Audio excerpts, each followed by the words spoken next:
second segment of your Ono Wrestling podcast tonight.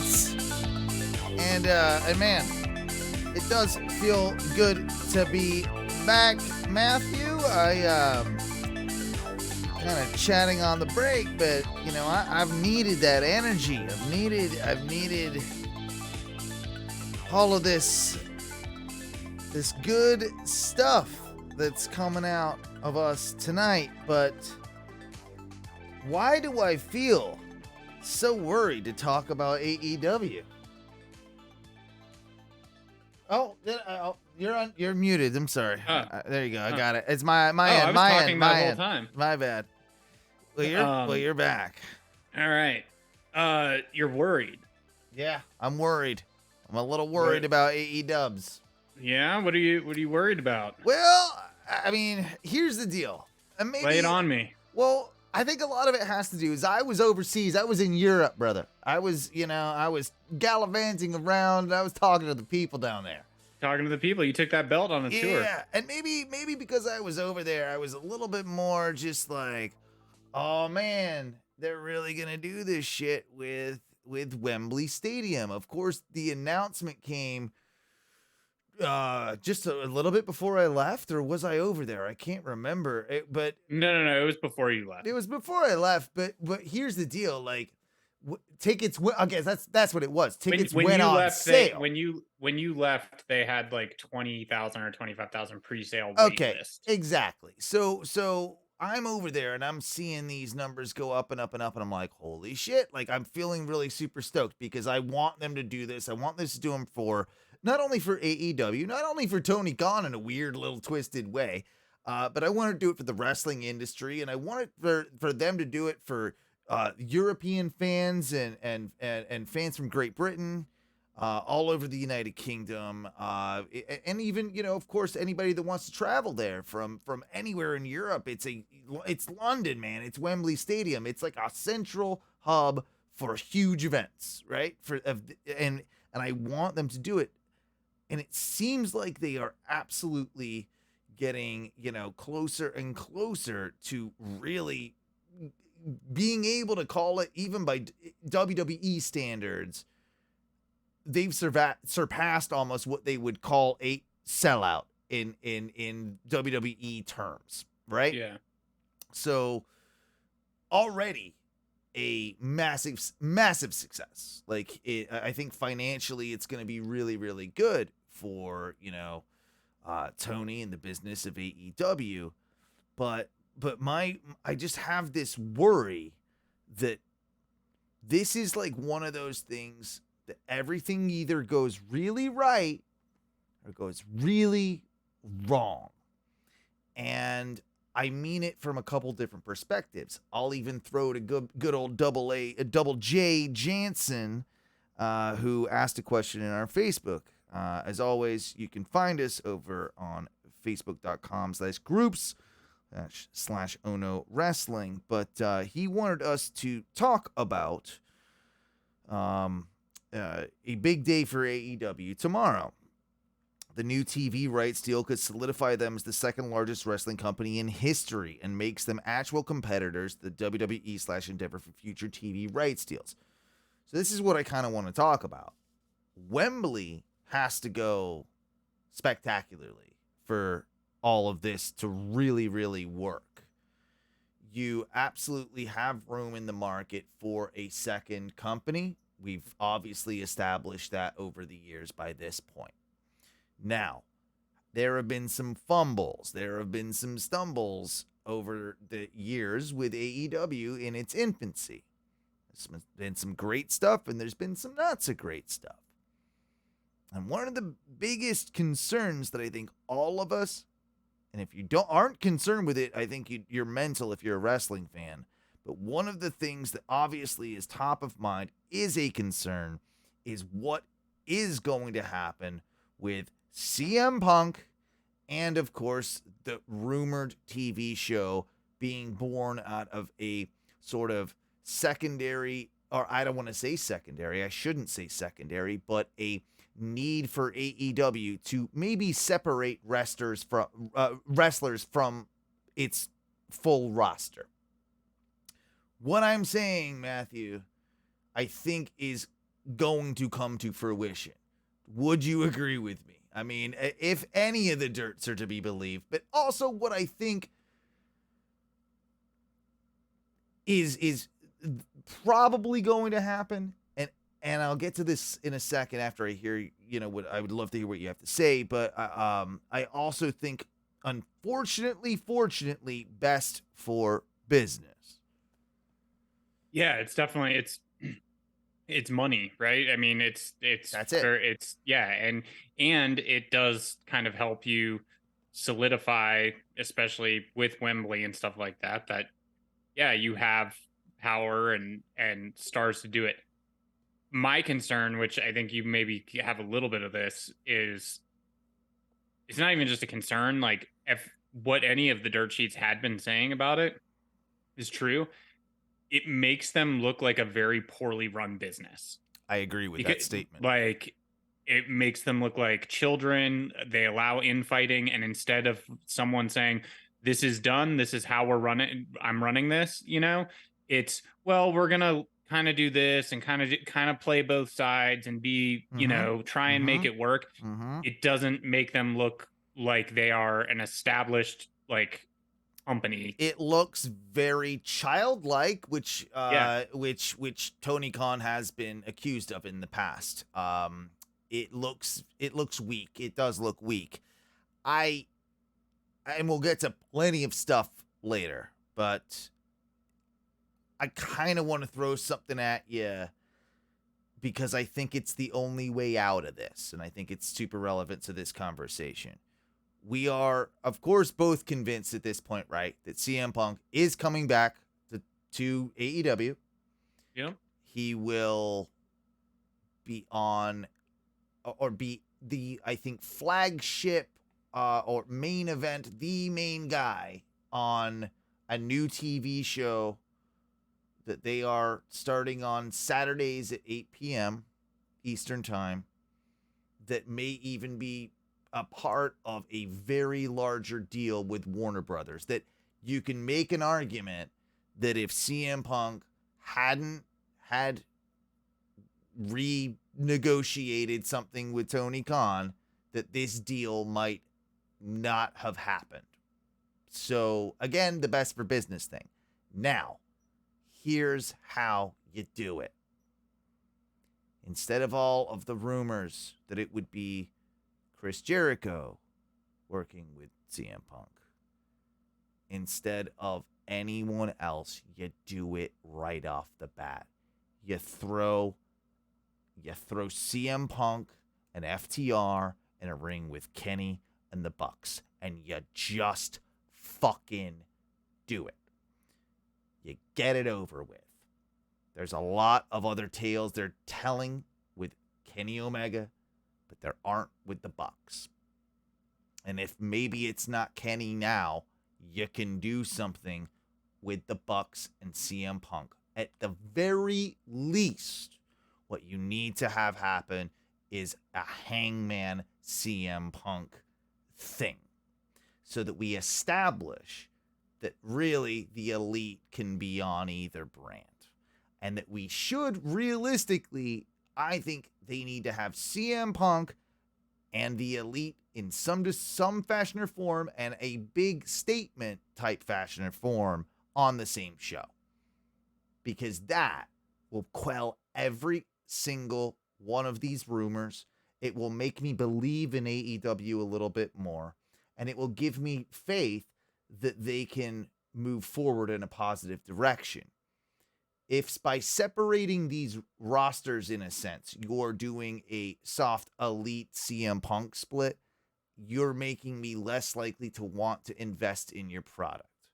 I've gotten this also by the feeling that, we just don't like the Elite, so we're not going to work here. Well, yes, because they're EVPs, this might even be attached to guys like Andrade, right? And backstage scuffles. This might be attached to why Miro has not been thrilled about the booking. There are things like Thunder Rosa and the establishment with her and Britt Baker and Adam Cole and how she might feel like, well, I'm not going to work with that. Well, this is wrestling, motherfuckers. You need to all work it out independently, and there shouldn't be a need for a pussyfootin' brand split of sorts between people that will work with that side or this side. That feels like it's very, very cheap. And once again, I've said this before, AEW earned my trust in the beginning. They're beginning to lose my trust. And that is not something I want to see happen in supposedly the good wrestling company. I agree. They have the opportunity. They have the opportunity to do it at Wembley. I think if you they can make this right, if you try and keep doing Blackpool Combat Club in the Elite until then, I'll be really bored with it. But so there is a way to do it, and yeah, we've talked about that match plenty of times. FTR and CM Punk versus the Elite. Hangman, sure, but who knows? I don't know. When was the last time you saw him? Is he injured again? I think so. Yeah, I don't know.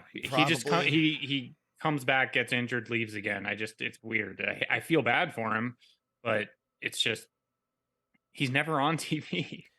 Also, like, and when he is, it's in short stints. Also, you have a confrontation on that first. You have to have them on that first show, in my opinion. But what you can also do on that first show, being in Chicago, is you can get your CM Punk pop of his return in Chicago again, and the following week you can literally turn him heel, and you literally should turn him heel the following week, because it won't matter where he is. He's going to get booed outside of Chicago fairly significantly. You maybe don't do it the second, but you need to do it quick. I just wonder, like, how the Saturday nights are going to do, because they've done, it's like 4 or 5 weeks now they've been on Saturday nights. I think there's a lot of basketball and stuff happening, but ratings have been extremely poor. low. Very poor. And I mean, I'll tell you, like, for me, I'm not really going to be watching it live a lot of the time. Maybe no, that's going to be a hard one. It's going to be a very hard one. And here's the thing. They need to definitely not make it Rampage Part 2. It needs to feel a lot more special. Rampage will have the occasional good match. Rampage is now Elevation, because they are done with Elevation. Yes. So they're saying but they're also saying they're going to probably record Rampage and Collision together now, right?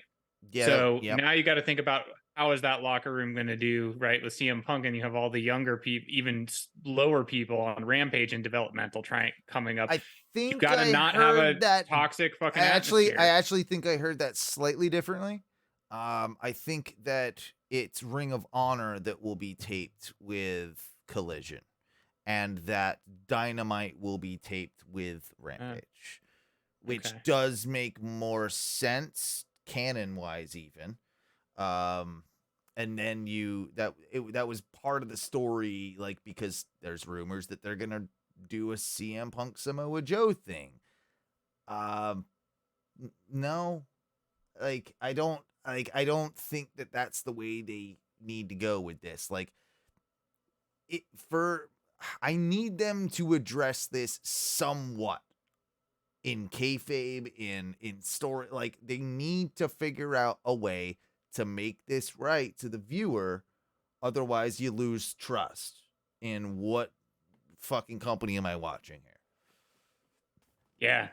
I would love, if they did it, I would love let CM Punk get his pop in Chicago. And as he's out there and he's doing one of his speeches, where he's lying to everyone like he's a great person, and he loves them all so much, as they're doing that, then the Elite Carry On My Wayward Son hits. They come down and they just do a little, like, get 2 other people, and like, we'll see you at Wembley. And then one of them just says, "Carry on," and like, and then they just leave, and he has That'd to be fine. That'd be great. That would That's be all great. you need to do. That's all you need to do. Yeah. If they're but there needs to be that something. It doesn't need to be even physical. It needs to it almost would be better if they didn't.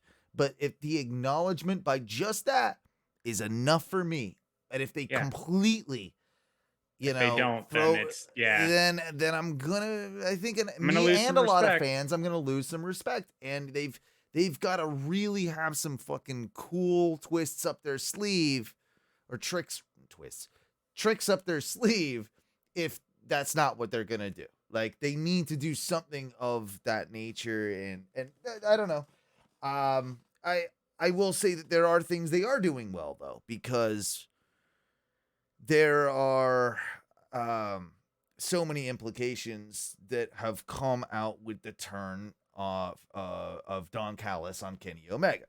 And I think it is really, as they tend to do with elite storylines, this is another long burn that they've been waiting to deliver, for quite a while. I think, like you and some other people, a little tired of the Blackpool Combat Club Elite overall storyline.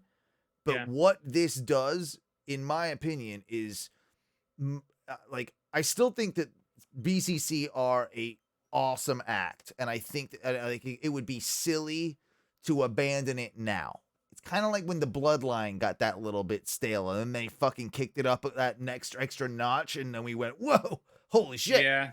Blackpool just went through that for me. I was so sick of them. I think a lot of people were. And then they just kind of got a comeback again. Exactly. So I don't think it's over for them. I think that they need to really kind of tailor it and perfect some things about it, but it's not dead to me. With the elite, they just need more people to go after. There aren't a lot of people on that level.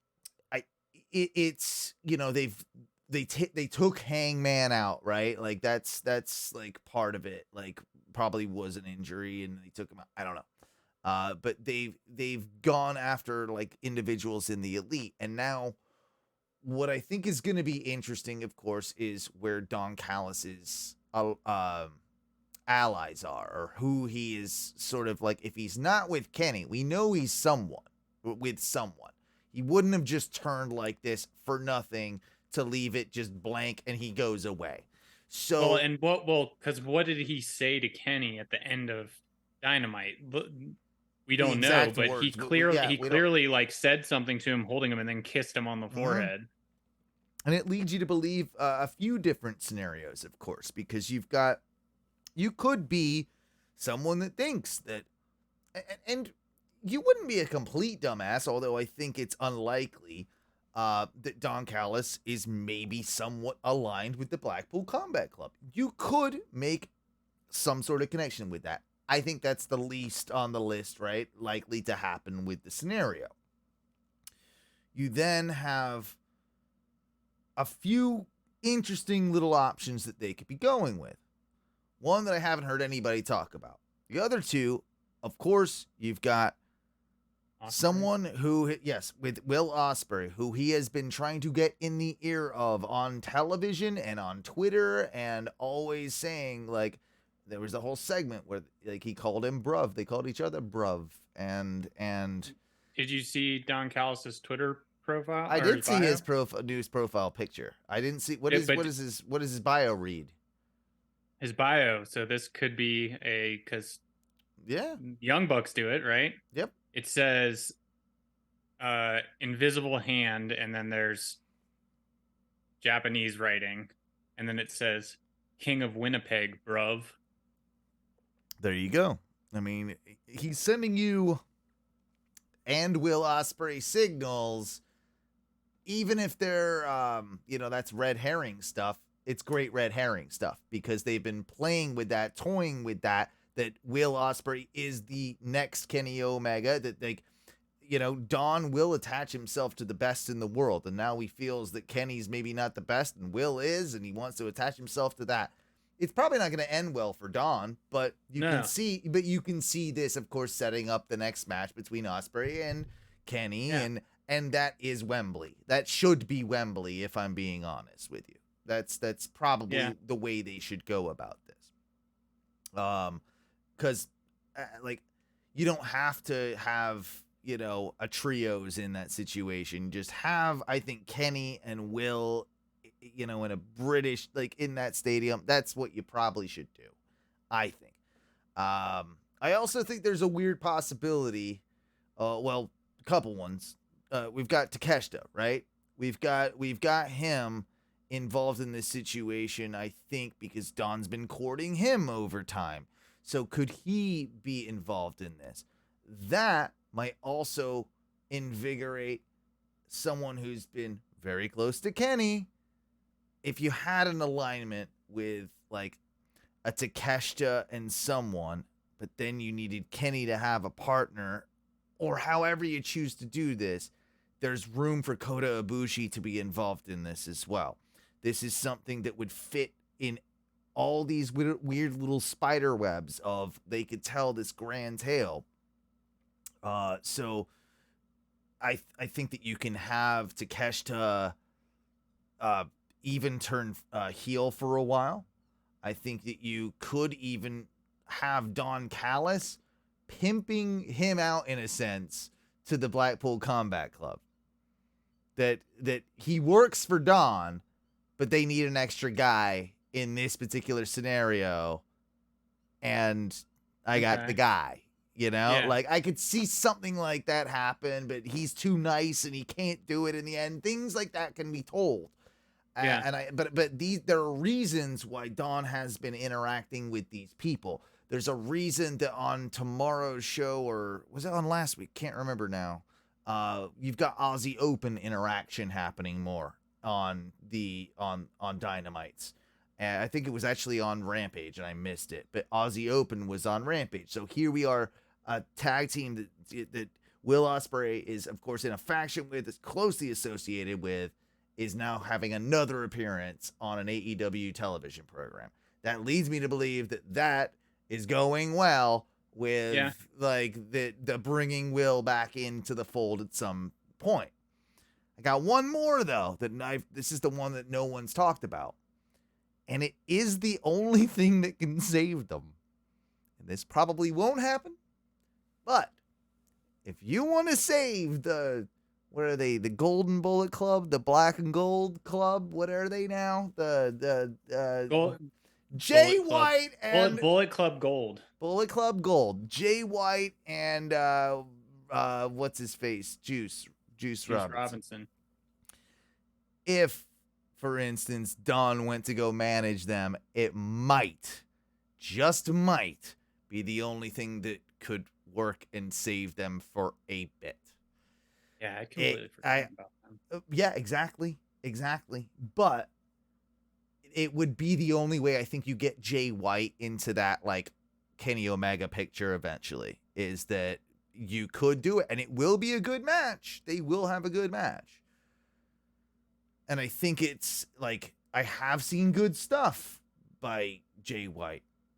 But overall, his performances, especially in America, been disappointing, and you have to find a way to make him interesting to American audiences. I've been saying this, like, they have not done a good job of that. So to have Don Callis as a mouthpiece for Jay White, who was the next leader of Bullet Club, or down the lineage, right? Like, now you've got kind of a built-in story there. You've got something you can tell, and that's maybe down the line of some description, but that's I don't understand. I don't know how else you do get Jay White into a prominent position of us giving a shit about him in AEW. Otherwise, like that I don't know. Yeah, I mean, if you do that, maybe you could end up pulling off Bullet Club Gold versus the Elite, I guess, to try and get even more eyes on it. But I don't know, something with that has to happen, or to make me care about it, just because I just don't care about it. No, I don't either. I don't think that there is much to really worry about. Like, it's going to be interesting to see how Cole and Jericho goes. It will be, because Cole, they've kept him not wrestling. It's going to be interesting. Cole has to win that. He has to. He has to. I mean, if he's actually healthy, then he needs to. Otherwise, you need to head to commentary or something. I don't know, but he's been fairly. I mean, he's been somewhat active, but not in the way that. There's something still off with him, isn't there? Am I crazy on this one? No, there's something still off. Okay. I didn't want to say it like that, but I don't know if it's just he's playing everything safe, and that's why he has had very limited. And when he doesn't do a ton of offense until the end. It's not like, there's something. It seems like he's like missing. Yeah, just there's something slightly missing. Roderick Strong has been an awesome addition to the roster, though. And it's interesting because it seems like he's working the matches that Adam Cole should be working. Like he's doing some of that heavy lifting, and Roddy had a decent NXT run, but I think he's actually better than he was let to be on NXT, and I've seen glimpses of that in the stuff I've seen him in just a couple matches with him on AEW. Like there's an intensity that wasn't there in NXT for sure. Now whether that lasts, who knows? It could be just excitement being in a new place, but I felt better about him with Cole than, for instance, Bobby Fish in NXT. And with Kyle O'Reilly out, I think Adam Cole needs a guy near him. I think they need to kind of keep that world alive a little bit. Yeah. I mean, eventually you could probably end up doing something like the black and gold thing versus the Undisputed Elite or something like that, right? I hope that would go better than the Outcasts. Yeah. That's still not going anywhere. That's still not working at all. No, still not working at all. Not seeing anything really good from that. That's got to be one. That's what do you call it when you buy something and you like the instant regret, buyer's remorse? Buyer's remorse. That's got to be a little bit of that for Tony Khan with Paige or Saraya.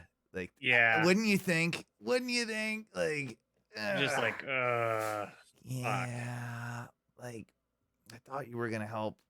Here's the thing. I guess I don't know. Is it just us, or does there she a draw demo a number? Really likes what they're doing? I don't know, man. I'd have to look at some of the metrics on that, but I'm getting the vibe that it's probably not super popular. That's just going. Anytime they come on TV too, I stop paying attention. That's when I look at my phone or get up to go do something, and I listen to what's happening or look at it from here and there, look up from my phone or whatever. But it just doesn't draw my attention. Here's an interesting question regarding AEW.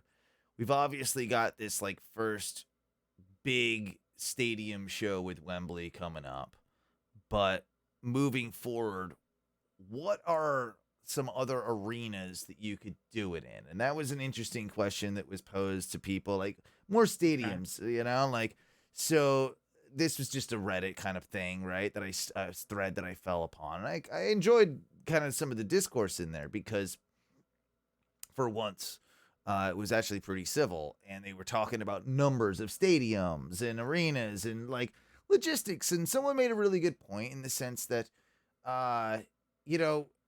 Wembley is kind of that 1 in a million shot, but also it's the first time they're playing anywhere in the country.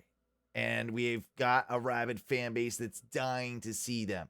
You can't come back and probably get that same number next year and do it in a building that size, that scope, whatever.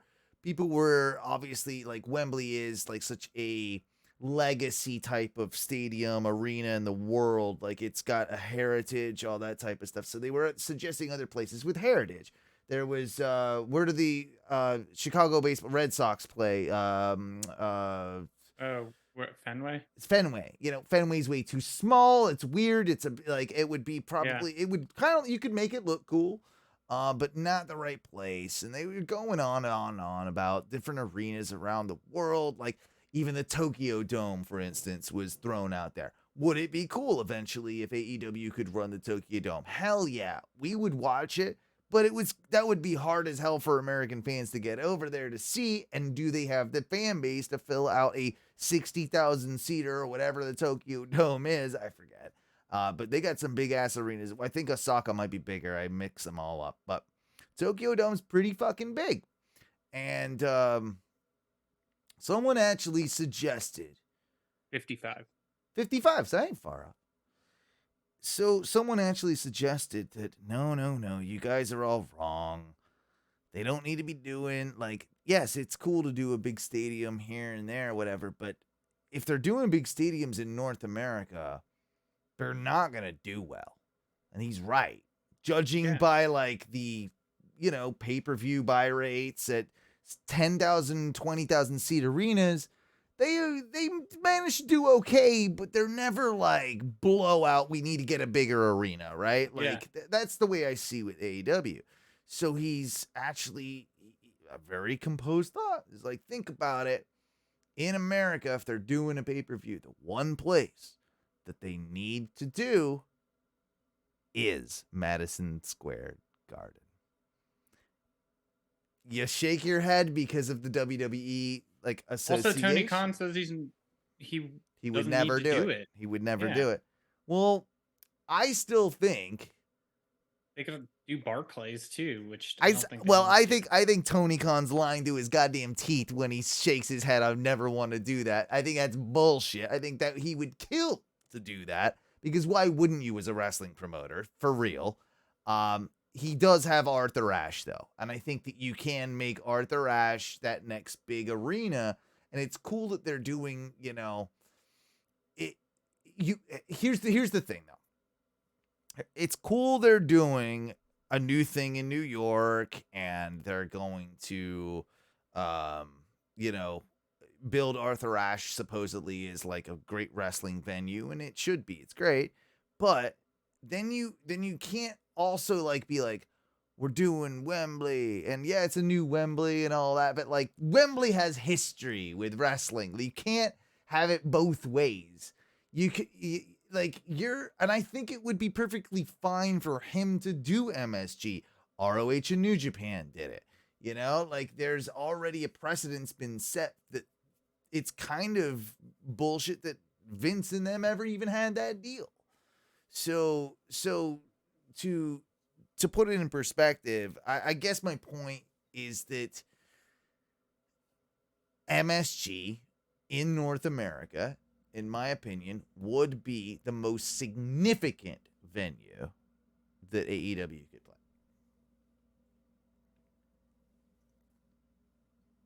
I mean, I don't disagree. I just don't care. like MSG, like someone being like, well, yeah, we're gonna, like, I just wouldn't think. I'd be like, yeah, I mean, it has history and such, but like WWE, they put on banger house shows there, I guess, but they don't go there and they don't give it the fucking credit. That it's just like, okay, so you're going to a venue that like has history that anyone can fucking sell out nowadays. I mean, like that's kind of a thing. It's not that big, but it's not like that impressive. MSG kind of does look cool because it is old. Like it is, it's a different. Yeah, I get it. It is a vibe thing, and like it would be a statement thing, and maybe it isn't the best decision, but they're. I mean, I get where you're coming from. They're not going to sell out another stadium next time they go to the UK, right? Like that's just not going to happen. The only other thing, like what you're saying makes complete sense. That's why I'm saying it. It does, like your statement that you said, I 100% agree with. You're saying like that is the thing that they could do here. That makes the most sense. That is, forget exactly how you put it, but I 100% agree with that statement. My thing is just like, that doesn't excite me. It Fair, would, fair. I think in order for it to excite me, they would need to be at such a higher level that they're like doing a Superdome or a, you know, something like that, which they're obviously not at that level and not going to be able to do, because like you're saying, this Wembley thing is that flash in the pan. This is the first time, like everything's hot. Anything that touches it, it's just going to fucking go, you know? And it ties in with the next conversation, right? It ties in with like all of this needs to kind of go off well. Otherwise, the Warner Brothers deal could fall through and the company could kind of get like trapped under their own weight, if that makes any sense.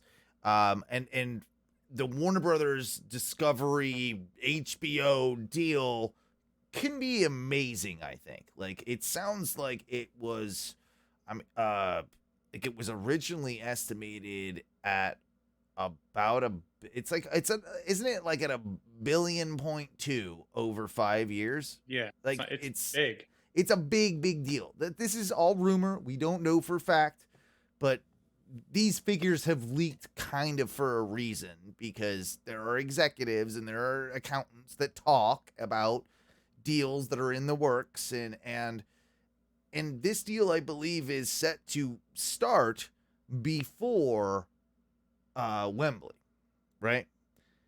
But I would guess there would be some sort of like, if Wembley like completely tanks, deal in the background basically saying we have the rights to pull out of this at this percentage or whatever it is, right? Something like that. So who knows what the final figures will be, but it does seemingly sound like it could be great business for Tony Khan and his worldwide sports entertainment empire. So I mean, they're saying it's approximately 240 million per year over 5 years, so 1.2 billion, so 20% more than what was being originally reported. That's huge. But who knows? But even if it's less than that, right, it's still going to be a big deal. But being over $1 billion is a big deal. But either way, that's the one reason there has to be a vision, and Tony Khan has to have told them what is going to happen with these storylines and why. That's my one saving grace in everything that we've been talking about in this part of the podcast, is that, because man, there are so many things that could just set anything off and this be really bad all around. And I don't think that this deal was made hastily. And so even my criticism of, you know, and us talking about them being childlike, and like if they don't do something, there has to have been something, and I think that's why they just haven't talked about it. One, the legal stuff and everything. I bet this was part of that legal stuff. Hear me out here. You know, remember all those reports that Jericho and Punk sat down for a meeting? Yeah. What if that meeting wasn't necessarily to discuss how they move forward with Punk back in the company? That has already been done, but that's actually a meeting, and they're not talking about who else was in that meeting. Maybe there were Warner Brothers execs and Tony Khan in that meeting, and maybe this was a sales pitch for a new program and a new direction for the company as a whole. Hey, Sharks, have you ever blown up at anyone at a press conference after you wrestled a match when you just came back for 7 years? You joke about it, but if that is the case, right? Who were the two best people to ever sit in a room and talk about it? It's those two, and that would convince TV executives, conglomerate executives of this, like what this could be and a success. I wouldn't even like this. This twisted thing has happened in my brain a couple times since thinking about all this. How you do Collision CM Punk. My second one, man. It's not going to be a CM Punk Chris Jericho feud. They're going to align. And that will and could stir up a shitstorm of everything. And we'll get ratings. And until they eventually implode, of course. But that's another way to sell that program. Is if the unexpected, like, Chris Jericho, they're about to hit each other, and then they do that smug thing, and they're both heels, and we bought a TV show. Tony Khan, haha, fuck you. Our show now. Two of the best that ever did it. And we're going to put on our show now. I mean, there's worse things that they could do, to be honest. Miro, get out here. Thunder Rosa, get out here. We'd all be talking about it. It would be must-see TV. Yeah. They would pull a roster. Andrade Palms back in. You get a couple other weird-ass surprises. Did you see that? You may have been gone. But No. I saw the Miro. Did you pop for the Miro? God's favorite champion is back. So I'm happy. I missed him. I didn't think I'd ever actually see him again in AEW, to be honest with you. So we'll see how this next run goes. I'm one of the few that enjoyed Miro's first run. Like it definitely had its low points, but it had some really cool highs. I didn't like how when he started wearing those glasses, that's when I stopped caring. He was almost going Aleister Black cult leader as he was doing, like he lost the direction of those vignettes that he was doing. They originally started brilliantly, like he was yelling at God and God was yelling at him and all that, and then it went a little like culty, like it went like, and that's when he was wearing those glasses.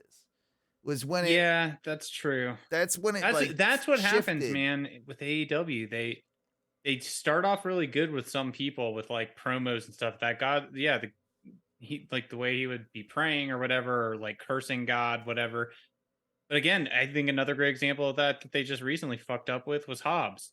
They had that, and then they're like, and now you're part of QTV. Yeah, they've it's sad because it seems like they've built like 6 people. Like they probably built more than that. They probably built a dozen at this point of guys that can be almost next top guys, and then they've just sort of like buried them and like squandered it or fumbled it, or like I think a lot of it might be like Tony Khan being like, he gets them there and then he's like, yeah, but I'll save that for later. Like I think it's that. It's like Darby, for instance, seems like that. Like for how, if you love him or hate him, kid's over his shit, and he's actually really good and grown a lot in the few years that he's been there as a pillar in AEW. Yet it seems so far away again now that he'll ever be close to a world championship. Like after now he's lost the ability to be in this 4-way, hasn't he? Or are they just doing the 4-way? They're just doing the 4-way. They're doing the 4-way. Yeah. Okay. So he was supposed to. My mind got twisted up, but my point is, I find it very unbelievable that MJF loses that belt to any one of them, and so all 3 of those other contestants in that match, Jack Perry and Sami, right? Yeah, other 2. So everyone in that match, it feels like, is destined to lose that match because I don't think they're dropping that belt from MJF to any one of those. Not yet. Not right now. No, I think Darby would actually be the most likely to. But if he loses, it, it's going to be a long time, I think, before he's back in that position. And that's what I'm scared of. It's like what they did with Wardlow. It's like, honestly, you've done this almost with Luchasaurus. You had the chance to build this next big monster that could go on a, like, Luchasaurus, weirdly, he should be holding the FTW championship.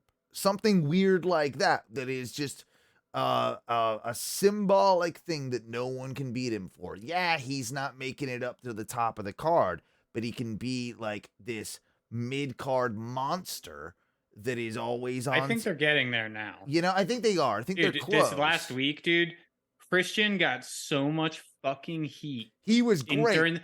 Dude, and he did absolutely amazing. And then he said, I actually had written this in my notes, on my phone, which I think I left downstairs. But he said, but I remember writing this down at the end of it because he just kept speaking over them and like kind of like, and they just kept getting louder and louder. And then at the end, he goes, "And hey, Detroit, kiss my ass." Oh, he And, like, nailed them. it was so good. No, everybody, a bit about it was great, and we're yeah. I wish we had it too because he had so many great lines in it.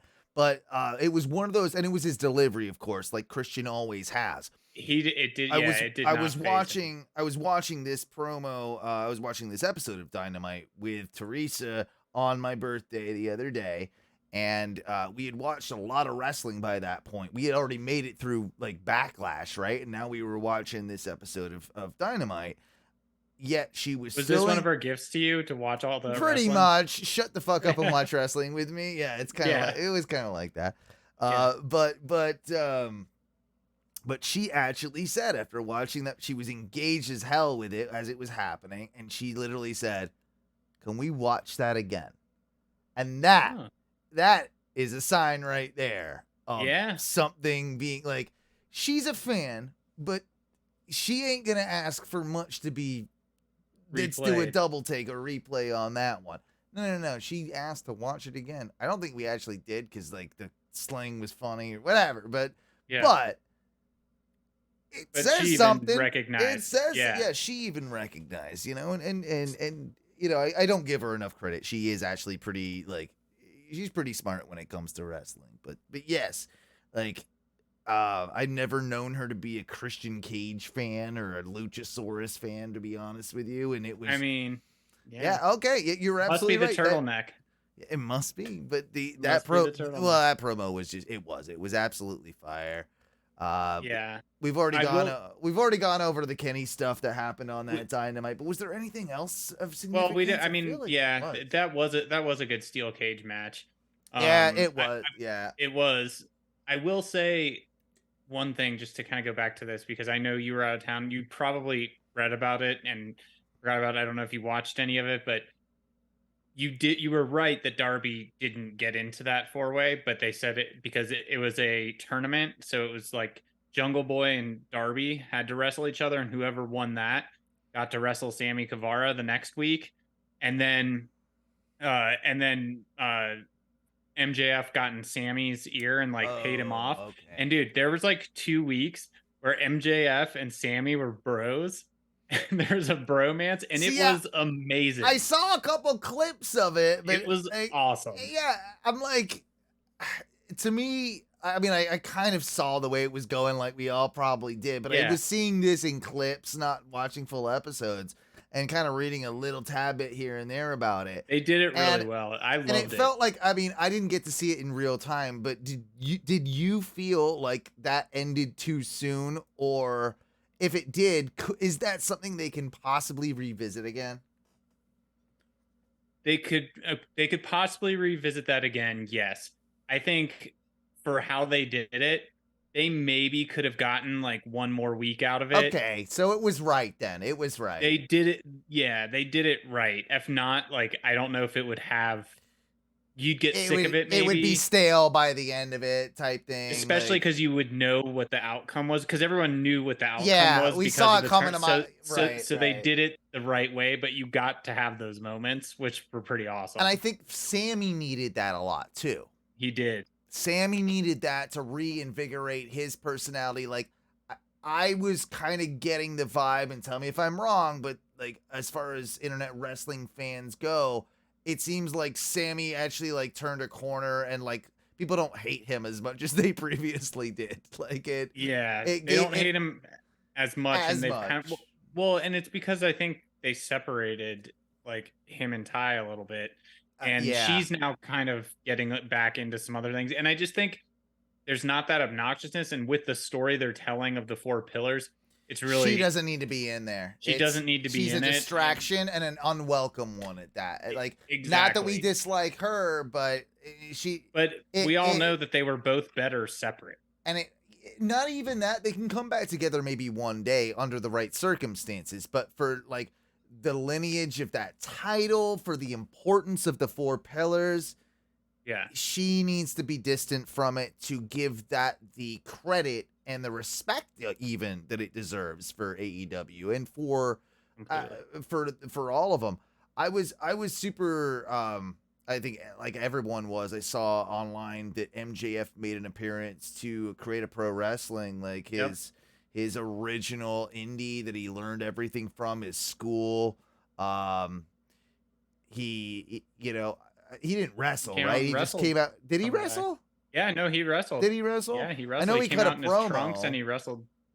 And that's awesome. Like Yeah.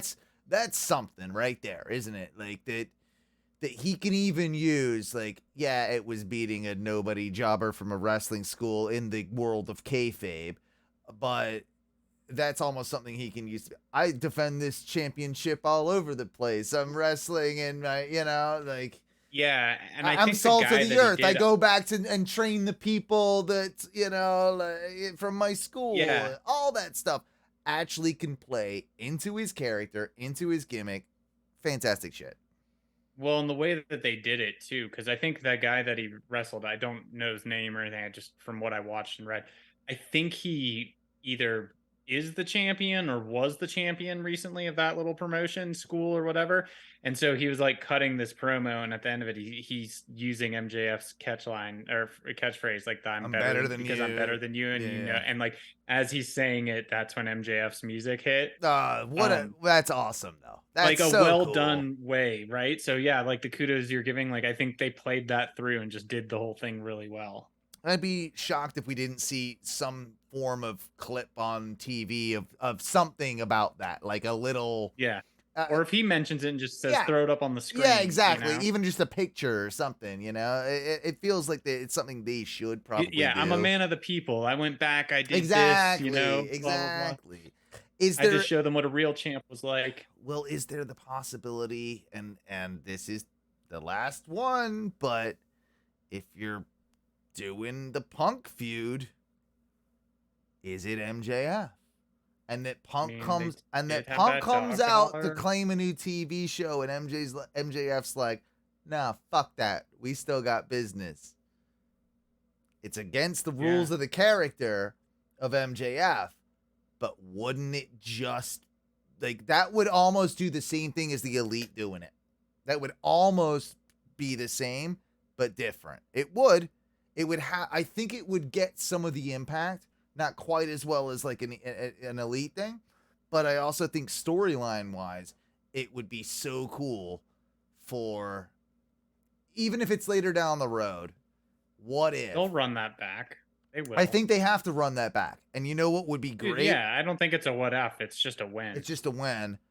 When they run that back, bring back MJF's mask. His devil mask that he wore, bring that back in some fashion or form, whether that's in a sneak attack, whether that's in a creepy segment. I don't know what you do, but bring it back. You should use it and have a friend named Uncle Fiendy. Oh, Uncle Fiendy. Yeah. Mask. That is actually something that MJF would do. He'd have actually a more creative, he'd have a funnier name with it. He'll be Uncle Punky, and it'll be Uncle Punky, and that's how he would do it. That's exactly how he would do it. Is there any much more you wanted to discuss about AEW as we wind this thing down? Because I know there's so much we missed, but we're gonna do a show next week. We can probably there will be more to talk about. So I think we handled everything. One real quick one. Not a big fan of the whatever they called the dark black match of the House of Black. Wasn't a big fan of how that their open challenge. Yeah, it was weird though because it was House of Black rules. Remember? Yeah, that's their whatever it is that they're doing with that. I don't know if I'm into it. Like, I might be into the rule set, but the production didn't look good, and it didn't look threatening, and I think that it actually took away rather more than it gave. Yeah, I'd agree with that. So that was my other. That type of stuff is just, if it's not done so well, like the mystique of the Yeah. darkness is sometimes just so much better than trying to actually like show the darkness. I'd agree with that statement. You know? We'll do this then as we get out of here. So another weird thread that I found earlier this week, and someone was talking about just like crazy multiple stipulations matches. And I didn't realize like this was a thing, and it was apparently like back in the day. What started this conversation? Damn it! It's the one that I met like failed to copy and paste, but it's been debated as even being a match that happened. Some people's memories have gotten a little over the top with it, but it was something like it was Ted DiBiase before he was the $1 Million Man against Hacksaw Jim Duggan. Okay. But he wasn't Hacksaw yet. It was just Jim Duggan. I forget what, I think it was just in some Kentucky territory shit, Okay. right?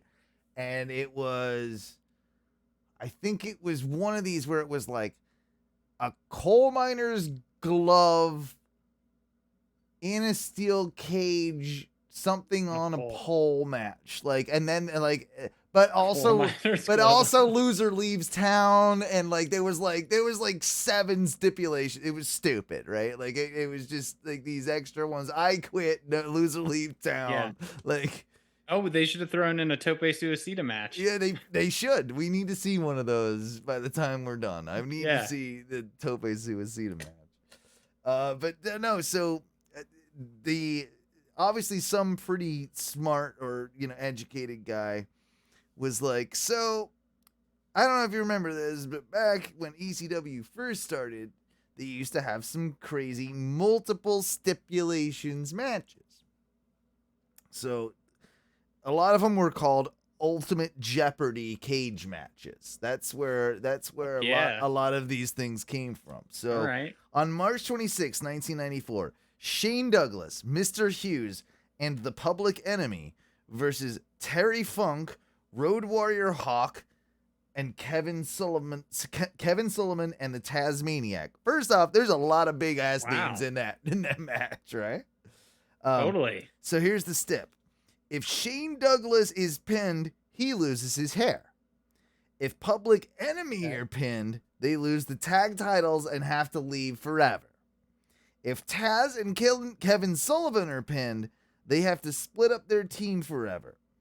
If Road Warrior Hawk gets pinned, he can never use the name the Road Warrior again.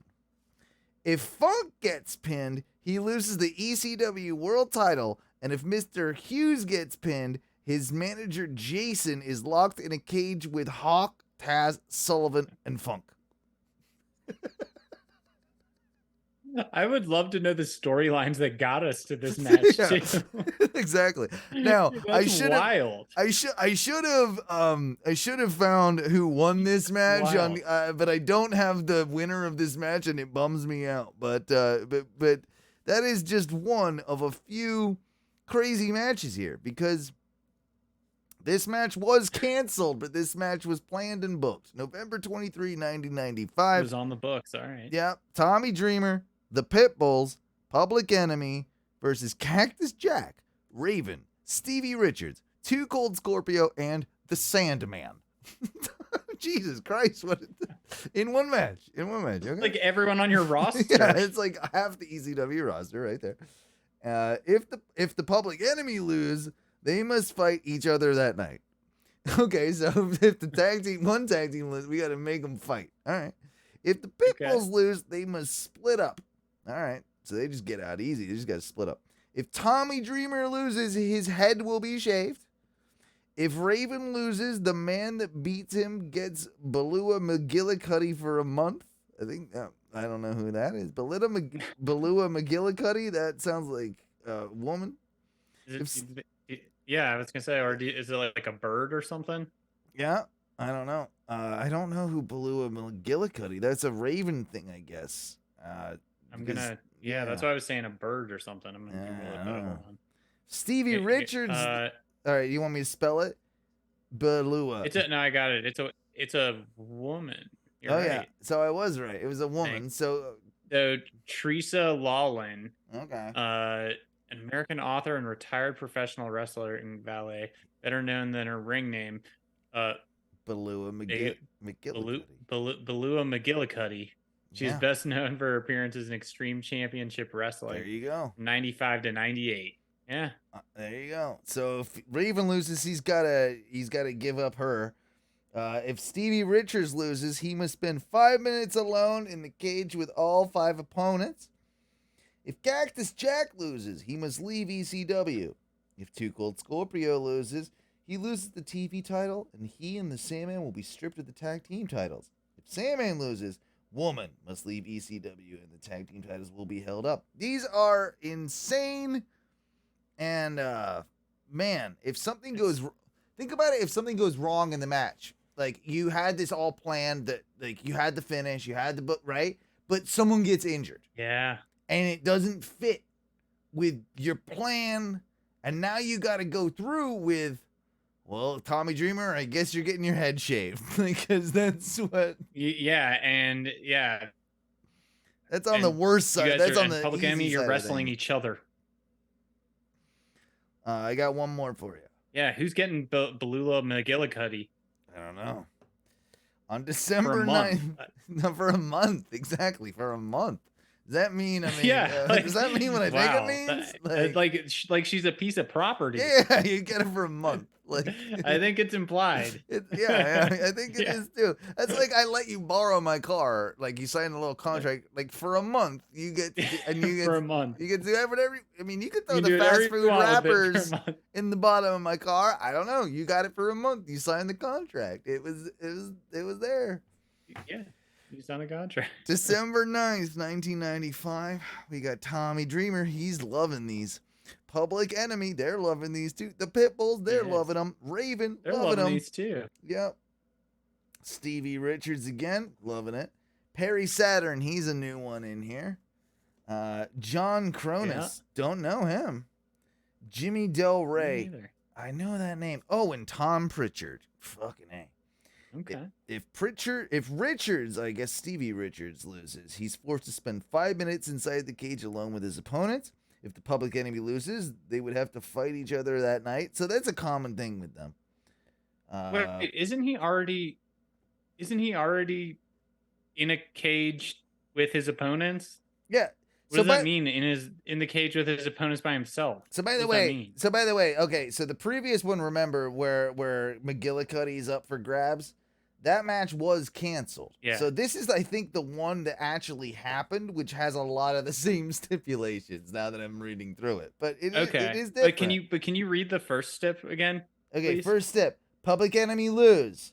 They must fight each other that night. If the Pitbulls lose, they must split up. If Tommy Dreamer loses, that was the last one. Yeah, that was the last one. So this one. Okay, so start over with the newest one. What's the first step of the third one? If Richards loses, he is forced to spend. I just want to talk about this third. 5 minutes inside the cage alone with his opponents.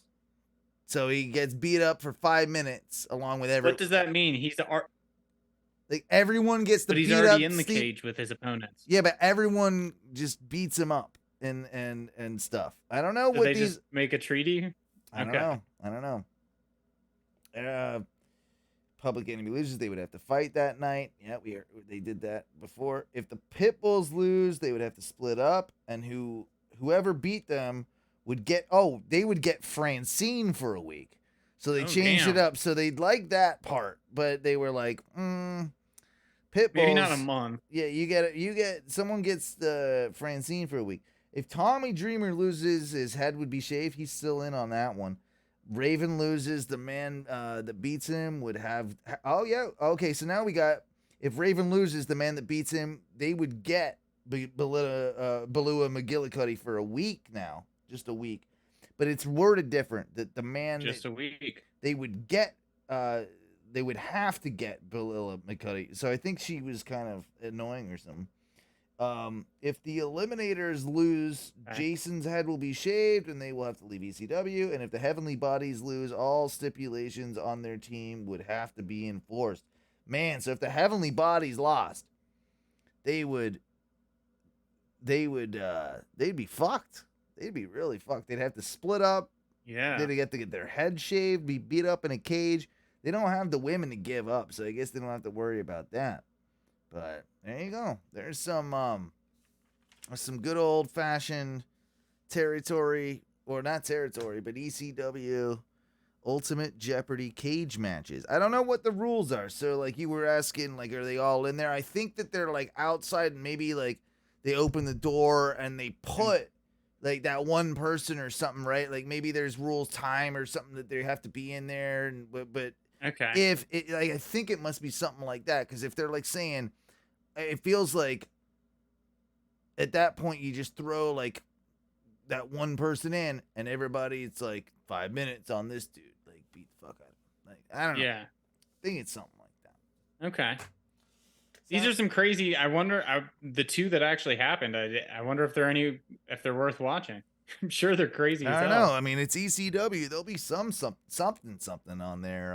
On that network that you got, or on that Peacock, if you can find it. But I guess look up, Ultimate Jeopardy cage matches. That'll probably get the job done. Something will, like that. ECW Ultimate Jeopardy, or Ultimate Jeopardy cage matches. Yeah. Yeah, just type in Ultimate Jeopardy cage matches. Even if you spell it incorrectly, videos will pop up first thing. You don't even have to type in ECW. Yeah, it's there. You already found it? Or are you joking? Oh, yeah. I literally typed in Ultimate Jeopardy cage matches, and YouTube has a bunch of them. Yeah. I mean, there you go. Yeah. There you don't even have to go to Peacock, it looks like. 94, 95, it looks like these were. 94, 95. So that's your homework, everybody. That's your homework. And I try and do my best every week to give you something that, is a little different. It's